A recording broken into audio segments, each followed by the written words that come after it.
হবে না, হতে দেওয়া হবে। মিছিল করছি আমাদের দাবি আদায়ের জন্য। বিএনপি ছাড়া কোনো নির্বাচন এই দেশে আর হবে না। শেখ হাসিনাকে পদত্যাগ করতে হবে।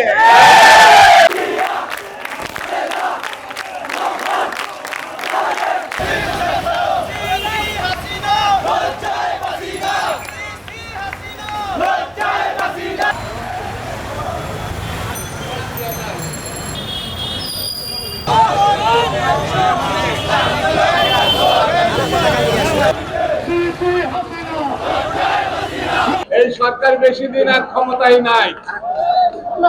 এই সরকারকে বিদায় করার জন্য বিএনপি এবং অঙ্গ সংগঠনকে যা যা করতে হয় সবগুলো কাজ আমাদের করতে হবে।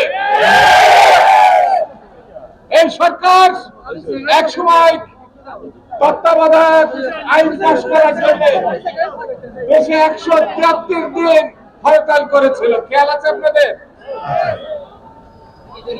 আমরা হরতাল শুরু করি নাই, আমরা ভালো ভালোই বলছি পদত্যাগ এই সরকারকে করার জন্য। আমরা বলেছি পার্লামেন্ট ভেঙে দেওয়ার জন্য। আমরা বলেছি আওয়ামী লীগের নির্বাচন কমিশনকে পদত্যাগ করার জন্য, পুনর্গঠন করতে হবে। এছাড়া বাংলাদেশের কোন নির্বাচন হবে না, হতে দেওয়া হবে। বিএনপি কি জিনিস এখনো আওয়ামী লীগ বুঝতে পারে নাই, এখন এটা বোঝে নাই। এই সরকারকে 14 এবং 18 সালের মতো কোন নির্বাচন আমরা করতে দেব না।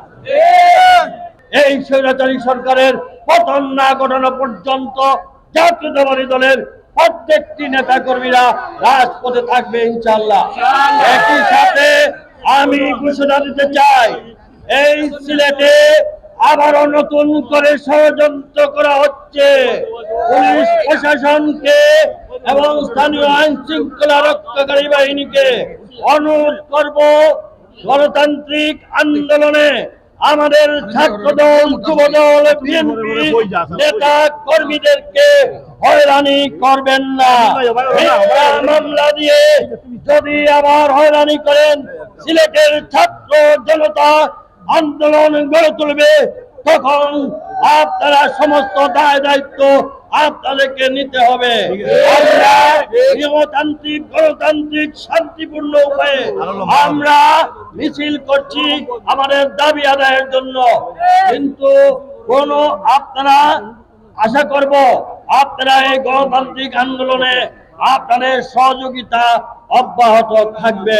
বলি না করেও তাদের মুখ দিয়ে বের হয়ে এসেছে যে জাতিসংঘ তাদের কাছে কি চেয়েছে অন্তর্ভুক্তিমূলক নির্বাচন।